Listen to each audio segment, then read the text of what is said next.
Hello everyone, मैं हूं मनीष और आप देख रहे हैं अपना यूट्यूब चैनल कॉर्पस जूरिस। आज की इस वीडियो में जो है हम डिस्कस करेंगे कॉन्स्टिट्यूशंस के कुछ इम्पोर्टेंट पॉइंट्स जो अब तक के एग्ज़ाम में पूछे गए हैं और आने वाले एग्ज़ाम के लिए काफ़ी इम्पोर्टेंट पॉइंट्स हैं।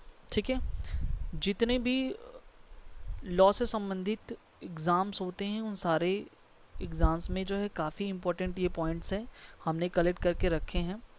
तो इसको हम जो है फंडामेंटल राइट से स्टार्ट करते हैं। तो आपको पता होगा कि फंडामेंटल राइट जो है आर्टिकल 12 से लेकर के 35 तक है। ठीक है ना।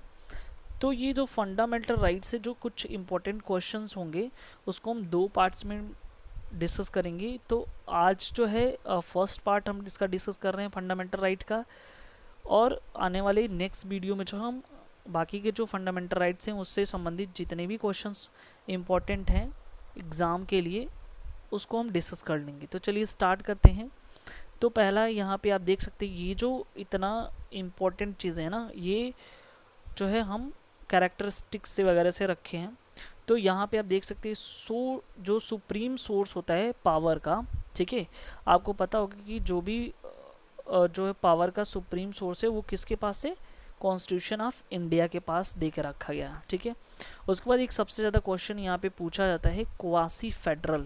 ठीक है, तो क्वासी फेडरल किसके द्वारा कहा गया था, तो ये जो याद रखिएगा प्रोफेसर केसी वेयर के द्वारा कहा गया था। अब इसको याद करने के लिए देखिए इसको सिंपल तरीका है कि क्यू से क्वासी, ठीक है, और यहाँ पे केसी। तो यहाँ पे आप इस तरह से जो है आप याद कर सकते हैं, कोई इशू नहीं है यहाँ पे, क्वासी और केसी। ठीक है, उसके बाद यहाँ पे इंडियन कॉन्स्टिट्यूशन इज फेडरेशन, यानी कि फेडरल जो चीज़ें थी विथ स्ट्रॉन्ग सेंट्रलाइजिंग टेंडेंसी की बात, यानी कि केवल फेडरल की बात है। ठीक है ना, क्वासी फेडरल जो है प्रोफेसर केसी ने कहा था, और जब फेडरल की बात आती है तो वहाँ पे जो सर आइवर जेनिंग्स आ जाते हैं। ठीक है, तो ये दो पॉइंट जो है काफ़ी इम्पोर्टेंट हैं जो एग्ज़ाम में कई बार पूछे गए हैं। ठीक है, यदि आप जो है प्रीवियस ईयर का क्वेश्चन पेपर उठा के देखें तो अधिकतर जो है ये दो क्वेश्चन काफ़ी रिपीट हुए हैं कि फेडरल किसने कहा था, तो फेडरलिज्म की बात जो है सर आइवर जेनिंग्स ने कहा था, और क्वासी फेडरल की जो है केसी वेरर के द्वारा कहा गया था। ठीक है, तो यहाँ पे देखिए डायरेक्ट जो है फेडरल की बात जो है आइवर जेनिंग्स के द्वारा कहा गया था। ठीक है, अब हम देखते हैं फंडामेंटल राइट्स में। तो आर्टिकल 12 से स्टार्ट होता है। तो सबसे पहली बात तो यहाँ पे ये देखना है कि अधिकतर जो क्वेश्चन पूछे जाते हैं तो वो आर्टिकल 12 से ये पूछे जाते हैं कि कौन कौन सी चीज़ें जो है जो आर्टिकल 12 है स्टेट की बात करता है, तो कौन कौन सी अथॉरिटी हैं जो इसके परव्यू में जो है आते हैं। ठीक है, तो उनको ही हमको बस ध्यान में रखना है कि, और कौन से जो हैं नहीं आते हैं उसको हमको ध्यान में रखना है। तो जब ये दोनों हमको समझ में आ जाएगा तो ऑटोमेटिक जो है हम वहाँ से पहचान लेंगे। तो सबसे पहले यहाँ पे देखिए जो स्टेट की बात करता है कौन सा, आर्टिकल 12। ठीक है, आपको पता है कि यहीं से जो है फंडामेंटल राइट स्टार्ट होता है। तो यहाँ पे स्टेट अंडर कौन कौन से हैं जो स्टेट में आएंगे, तो ये रेलवे बोर्ड जो होता है वो भी स्टेट के अंदर आता है। फिर national book trust, Indian oil corporation, life insurance, देखिए ये वाला इंपॉर्टेंट पॉइंट है, एलआईसी और रेलवे बोर्ड, ये दोनों एग्जाम में काफ़ी पूछे गए हैं। फिर दिल्ली स्टॉक एक्सचेंज भी स्टेट में आता है। UP cooperative land development bank, UP राज्य कर्मचारी कल्याण निगम, ठीक है, ये भी इसके अंदर। ये देखिए यहाँ पे काफ़ी इंपॉर्टेंट है, Indian council agriculture and research, ठीक है, जिसे कहते हैं हम ICAR। ठीक है ना, ये इंपॉर्टेंट पॉइंट्स है। उसके बाद जो SBI state bank of India, तो यहाँ पे अगर इन सारी चीज़ों में अगर देखा जाए कौन इंपॉर्टेंट है तो याद रखिएगा रेलवे बोर्ड, फिर LIC, ठीक है, उसके बाद जो है इंडियन काउंसिल एग्रीकल्चर रिसोर्स और स्टेट बैंक, ये चार जो है काफ़ी इनमें से इम्पॉर्टेंट है। बाकी आप जो है इन सबको याद कर सकते हैं। ठीक है, अधिकतर देखो क्वेश्चन ये पूछा गया है कुछ नेगेटिव वे में कि कौन से स्टेट नहीं हैं, तो याद रखिएगा नेशनल काउंसिल यानी कि NCERT की बात करें, national council of education research training, ये जो है आर्टिकल 12 के परवी में नहीं आता है, यूपी गन्ना किसान संस्थान भी नहीं आता है, और ये जो है जो institute constitution and parliamentary affairs होते हैं वो भी इसके परव्यू में नहीं आते हैं। तो इतने सारे क्वेश्चन जो है इससे पूछ लिए जाते हैं आर्टिकल 12 से। ठीक है, अब हम आगे की चीज़ें देखते हैं। तो यहाँ पे आपको समझ लेना ज़रूरी है। देखिए, जो राइट टू प्रॉपर्टी होता है ये क्या है, एक फंडामेंटल राइट नहीं है। पहले फंडामेंटल राइट था, ठीक है, लेकिन जो है इसे आगे अमेंड करके जो है इसको जो है हटा दिया गया, यानी कि राइट टू प्रॉपर्टी जो है नॉट ए फंडामेंटल राइट। फिर राइट टू स्ट्राइक भी फंडामेंटल राइट नहीं है। तो ये दोनों जो है काफ़ी इंपॉर्टेंट है। फिर आर्टिकल 13 में जब आते हैं तो आर्टिकल 13 में याद रखिएगा कि यहाँ पे कुछ चीज़ों को आर्टिकल 13 बताता है, ठीक है ना। तो आर्टिकल 13 यहाँ पे देखिए क्या क्या चीज़ें बताता है, ऑलरेडी हम यहाँ पे लिख रखे हैं। तो डॉक्ट्रिन ऑफ सेवरेबिलिटी की बात करता है, डॉक्ट्रिन ऑफ वेबर की बात करता है, डॉक्ट्रिन ऑफ इक्लिप्स की बात करता है। यानी कि आर्टिकल 13 में 3 डॉक्ट्रिन की बात किया गया है, सेवरेबिलिटी की बात किया गया है, वेबर का और इक्लिप्स का, ठीक है ना। अब हम देख लेते हैं यहाँ पे कि जो ये क्या है, डॉक्ट्रिन ऑफ इक्लिप्स जो है क्या कहता है। तो डॉक्ट्रिन ऑफ इक्लिप्स ये कहता है ये सभी लॉ पे अप्लाई होगा। जो डॉक्ट्रिन ऑफ, चाहे वो प्री कॉन्स्टिट्यूशनल हो या पोस्ट कॉन्स्टिट्यूशनल हो, यानी कि चाहे वो जो है पहले की विधि हो या जब संविधान लागू है उसके बाद की विधि हो, उस पर डॉक्ट्रिन ऑफ इक्लिप्स लागू होता है, ठीक है। अच्छा, फंडामेंटल राइट यहाँ पे क्वेश्चन आता है कि कैन नॉट बी वेव्ड, यानी कि जो वेबर का सिद्धांत है वो यहाँ पे कुछ जो है केस के माध्यम से, तो याद रखिएगा Behram Khurshid Pesikaka versus state of Bombay, ये इंपॉर्टेंट केस है। Basheshwar Nath versus income tax commissioner, Olga Tellis versus Bombay municipal corporation, ये जो है डॉक्ट्रिन ऑफ वेब, यानी कि can not be fundamental right can not be, यानी कि ये जो है फंडामेंटल राइट के केस में जो है ये वेवर का सिद्धांत लागू नहीं होता है, ये चीज़ बताना है। इस केस में जो है इसको डिस्कस किया गया है, ठीक है। अब हम देखते हैं कि जो सेवरेबिलिटी है उससे संबंधित एक केस काफ़ी पूछा जाता है, वो है Romesh Thapar versus state of Madras का केस, ठीक है। तो याद रखिएगा ये जो है केस डॉक्ट्रिन ऑफ सेवरेबिलिटी से है, और बाकी के 2 केस यहाँ पे, एक केस यहाँ पे भीखा जी वर्सेस स्टेट ऑफ एमपी, ये 2 केस आपको अच्छे से ध्यान से याद कर लेना है। एक Romesh Thapar versus state of Madras जो डॉक्ट्रिन ऑफ सेवरेबिलिटी से है, और एक डॉक्ट्रिन ऑफ इक्लिप्स से अधिकतर क्वेश्चन पूछ लिया जाता है, भीखा जी वर्सेस स्टेट ऑफ एमपी, ठीक है। उसके बाद आर्टिकल 13 हम देखते हैं। तो आर्टिकल 13 में ये यही है कि प्री कॉन्स्टिट्यूशनल लॉ है, ये अगर इनकंसिस्टेंट है, जो फंडामेंटल राइट को क्या करता है कहीं ना कहीं जो है अफेक्ट करता है, तो वो क्या होगा, वाइड होगा, ठीक है। चाहे वो अभी देखो ये लिखा है कि 13 of the Indian constitution provides for the power judicial, ये इंपॉर्टेंट पॉइंट्स है कि ये जो क्वेश्चन ये राइज होता है कि कौन सा कॉन्स्टिट्यूशन में आर्टिकल है जो जुडिशियल रिव्यू का प्रावधान करता है। तो ये आर्टिकल 13 जो है इंडियन कॉन्स्टिट्यूशन का, वो power judicial review legislative function के लिए जो है प्रोवाइड्स करता है। याद रखिएगा पावर ऑफ जुडिशियल रिव्यू जो है भारत में किसके पास है, सुप्रीम कोर्ट और हाई कोर्ट के पास है, ठीक है। और आपको पता ही होगा कि रूल ऑफ लॉ जो है इंग्लैंड में किसके द्वारा दिया गया था, डाइसी के द्वारा, ठीक है। तो ये पॉइंट जो है काफ़ी इंपॉर्टेंट है। उसके बाद देखो, अब state of Bengal versus Anwar Ali Sarkar का एक केस है।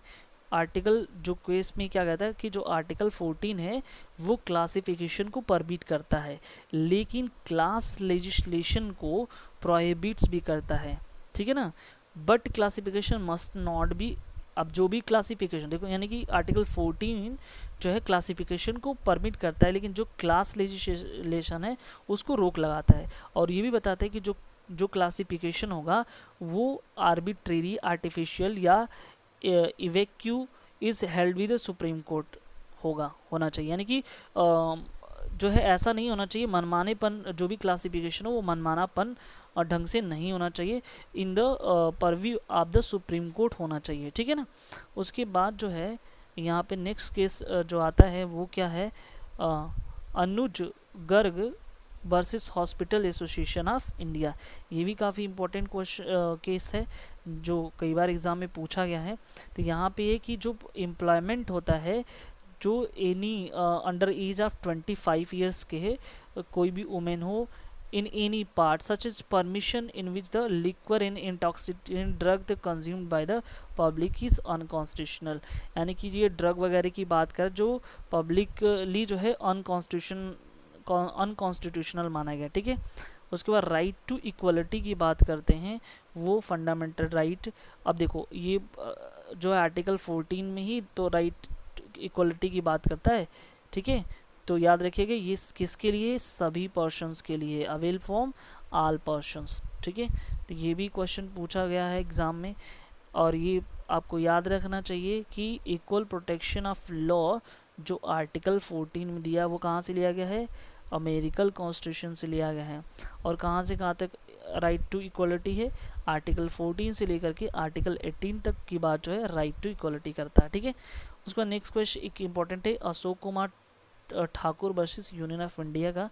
तो ये देखो ये काफ़ी इंपॉर्टेंट ये केस है जो बताता है कि जो ओबीसी कैटेगरी है ना उसमें can be made carry creamy layer for admission in educational institution, ठीक है। यानी कि कह रहे हैं कि नो रिजर्वेशन, यानी कि कोई रिजर्वेशन नहीं होगा ओबीसी अंडर ओबीसी कैटेगरी के लिए, ठीक है, जो क्रीमी लेयर में बिलोंग करते हों, ठीक है। अब देखो आर्टिकल 15 क्या करता है, ये प्रोहिबिट करता है डिस्क्रिमिनेशन किसमें, सिटीजन ऑन द बेसिस, यानी कि ये भी प्रोहिबिशन करता है किस सिटीजन में, क्या, religion, race, caste, sex, place और बर्थ को लेकर के जो इसको लेकर के जो डिस्क्रिमिनेशन है उसको प्रोहिबिट करता है आर्टिकल 15, ठीक है, याद रखना, चाहे वो एजुकेशन किसी भी चीज़ को लेकर के है। और ये article 15(4) is the most important, ठीक है ना। ये क्या करता है, रिजर्वेशन ऑफ सीट एजुकेशनल, जो जैसे एजुकेशनल सीट वगैरह जो है किसी भी इंस्टीट्यूशन का हो तो वो एसटी कास्ट के लिए, एससी कास्ट के लिए जो है स्पेशल जो है गवर्न करता है, उसको अलग से प्रोविज़न बचा करके रखा जाता है। तो वहाँ पे डिस्क्रिमिनेशन नहीं होगा जो आर्टिकल 15 क्लास 4 में देकर रखा है, ठीक है ना।